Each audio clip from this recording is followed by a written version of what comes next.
Assalamualaikum, hello, welcome back to my channel. Oke guys, balik lagi bersama aku Nelly. Seperti biasanya aku bakalan melihat sebuah video. Dan video kali ini teman-teman yang mau kuliah itu ada sebuah video judul itu tetangga bahas persatuan wawasan Nusantara Indonesia jadi contoh. Oh, jadi ini yang membahas tuh negara jiran Malaysia nih. Bahasnya persatuan wawasan Nusantara. Dan Indonesia ini dijadikan contoh kayak gitu katanya sih. Aku belum juga lihat videonya kayak gimana, jadi kita langsung bisa lihat bareng-bareng gitu. Oke, sebelum kita play ini video buat teman-teman yang udah mampir channel aku, makasih banyak. Semoga teman-teman semuanya panjang umur, murah rezeki, dan selalu diberi kesehatan. Amin. Jadi cus kita lihat dulu video kali ini. Let's go. Di Indonesia ada satu konsep yang namanya wawasan Nusantara. Wawasan Nusantara. Menyatukan ribuan pulau dan ribuan etnik Indonesia. Oke, video originalnya teman-teman silahkan langsung mampir di Atanua Media atau boleh klik link yang ada di deskripsi video aku. Channel ini semoga semuanya selalu diberkati oleh Yang Maha Kuasa. Amin. Ya, kehidupan berbangsa dan bernegara acap kali menjadi topik pembahasan yang penting. Tidak hanya di dalam negeri namun juga di luar negeri. Oke. Hal ini terlihat sepele namun ketika tidak terbina dengan baik, maka ia bisa memporak-porandakan sendi-sendi kehidupan. Betul. Dan mengganggu semua aspek-aspek kehidupan dalam berbangsa dan bernegara. Yap. Di Indonesia yang terdiri dari 1000 lebih suku dan etnis, berbagai agama dan ratusan bahasa daerah, dibalut dalam satu nilai kebangsaan yang sama yaitu Bhinneka Tunggal Ika dan bersendikan Pancasila. Yap. Meskipun ada riak-riak kecil, namun dapat teratasi sembari terus membina persatuan dan kesatuan. Namun demikian, negara tetangga kita Malaysia dalam beberapa pembahasan di forum-forum ilmiah kadang menyinggung Indonesia terkait dengan kehidupan berbangsa dan bernegara sebagai salah satu contohnya. Adakah Malaysia ni benar-benar merdeka? Bagi saya, Malaysia belum lagi mencapai kemerdekaan. Awak pula? Aku rasa macam masih belum merdeka sepenuhnya. Itu yang mengomentari itu masyarakat Malaysia sendiri ya teman-teman, jangan salah paham ya. Yang menyebabkan Malaysia ni benar-benar belum merdeka. Okey, pada pandangan aku lah kan. Ya, pegang baik dulu. Okey, secara peribadi pada pandangan aku lah kan. Lepas tengok video tadi aku perasan yang benda yang paling jelas yang menyebabkan pada pandangan aku Malaysia ni belum benar-benar merdeka adalah dari sudut pendidikan perkauman lah. Oh, dalam sistem pendidikan. kita hari ni pun kita boleh tengok isu perkauman ni sangat jelas. Perkauman. Iaitu Kaum. kita tengok bahawa kita ada banyak sistem pendidikan. Ada sistem pendidikan sekolah Melayu, ada sekolah vernakular Cina India Iya, kan? yang bahkan kita warisi Di Malaysia, dari zaman kan? sebelum merdeka lagi. Daripada zaman dasar Dari pecah perintah sekolahnya kan. tuh udah ini pendidikannya. Jadi benda ni pada pandangan aku menyebabkan negara kita ni tak bersatu padu, khususnya dari sudut perkauman lah. Kita tengok isu bahasa dalam pendidikan pun sering dimainkan oleh tokoh-tokoh politik. Contohnya peperiksaan pun kita tengok ada yang nak masukkan, dia nak perkenalkan silibus baru lah apalah. Jadi benda ni menyebabkan satu kemelut yang sangat, orang kata, mengganggu lah isu kemerdekaan dalam negara kita ni. Okey, nombor 2 pula pada pandangan aku lah. Boleh aku tambah tak?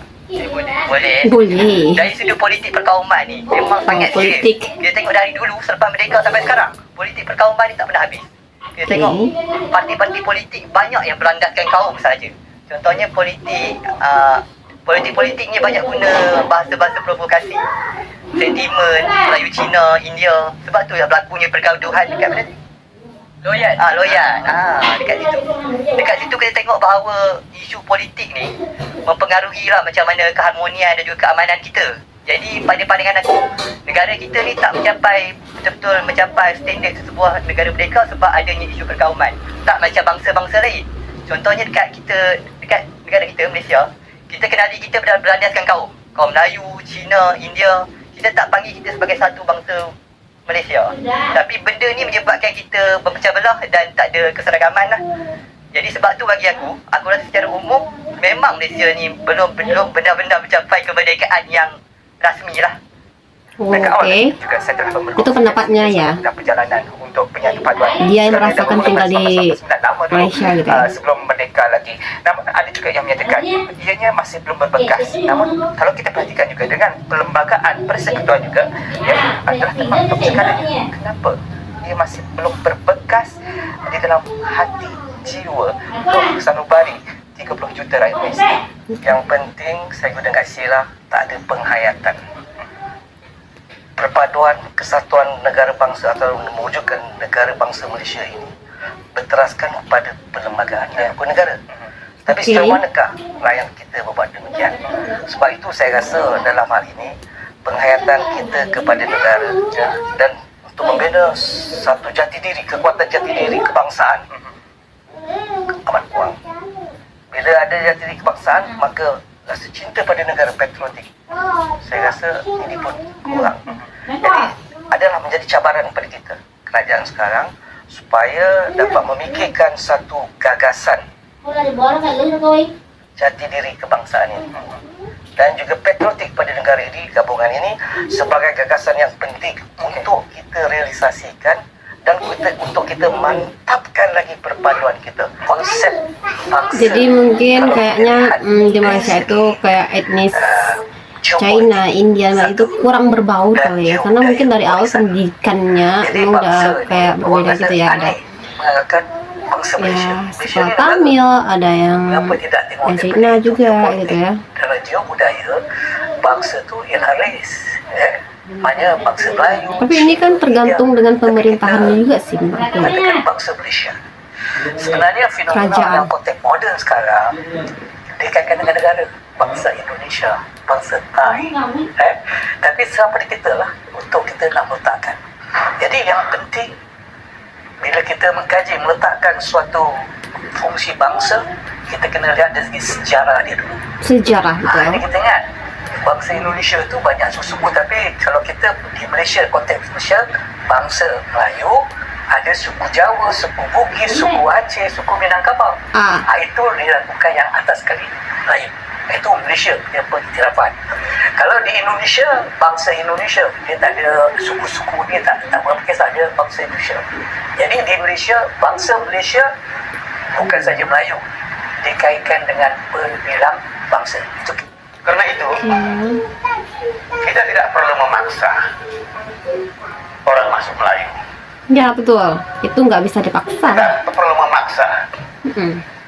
Ya. Siapa-siapa menukar jati dirinya. Jadi orang Cina boleh meneruskan gaya hidup dan budaya kecinaannya, orang India boleh meneruskan gaya hidup dan budaya Indiaan. Begitu juga Melayu, tapi kita semua disatukan oleh bingkai kesatuan yang berubah shared values and commitment. Dan ini dilakukan oleh negara-negara lain, tadi disebut oleh Profesor Darudin tentang Indonesia. Oke. Di Indonesia ada satu konsep yang namanya wawasan Nusantara. Wawasan Nusantara. Wawasan Nusantara ini adalah shared values and commitment yang menyatukan ribuan pulau dan ribuan etnik Indonesia yang mereka ungkapkan dengan Bhinneka Tunggal Ika.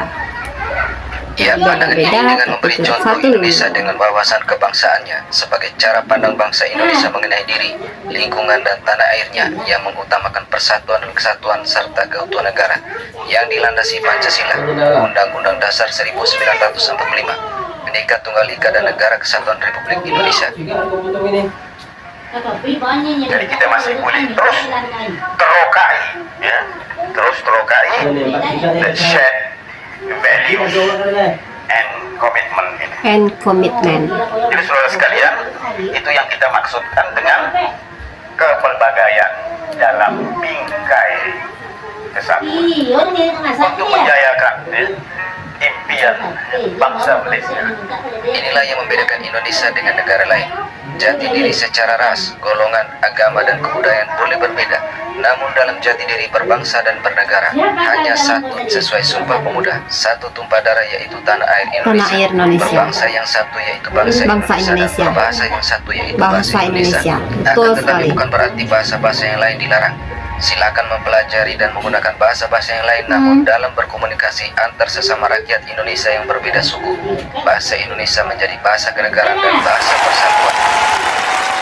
Nah teman-teman, jadi itu video yang dibahas itu tentang persatuan. Jadi wawasan Nusantara Indonesia jadi contoh bagi negara tetangga teman-teman. Wah, itu luar biasa ya. Tapi setuju sih, Indonesia itu juga punya banyak banget ras, banyak banget suku, tapi bisa bersatu ya karena Bhinneka Tunggal Ika emang dasarnya udah jelas gitu ya. Ada bahasa pemersatu juga, yaitu bahasa Indonesia itu sudah tertuang di Sumpah Pemuda ya. Jadi dasarnya udah kokoh banget. Kalau di Malaysia kan mereka ada yang besar itu ada 3 etnis, yaitu ada Melayu, ada Chinese, dan juga ada India. Jadi dari pendidikannya aja aku lihat sih mereka tuh pendidikannya itu kayak beda-beda. Kalau kita ke Indonesia, dari kita ke sekolah dasar sampai ke tinggi pasti yang digunakan yang wajib itu bahasa Indonesia kan pelajarannya. Tapi kalau di sana ada sekolah China, ada yang India juga, Tamil gitu ya. Jadi mungkin karena itu juga ya pengaruhnya, jadi kayak mereka itu nggak jadi yang sepenuhnya berbaur gitu. Jadi kayak China ya China, India ya China, Melayu ya Melayu. Jadi ada paling tidaknya ada ya sedikit yang seperti itu di sana guys. Jadi kayak etnisnya nggak terlalu menyatu gitu mereka ya. Kita emang banyak juga, sukunya super banyak juga. Tapi kalau udah kayak komunikasi dan diutamakan adalah menggunakan bahasa Indonesia. Jadi itu bahasa itu sangat penting juga menurut aku ya. Oke teman-teman, mungkin kali ini kita cukup kesekian dulu. Kita bisa jumpa lagi di next video. Don't forget to like, comment, share, and subscribe. Jangan lupa loncengnya diaktifkan juga. Oke, terima kasih. See you. Bye bye. Assalamualaikum.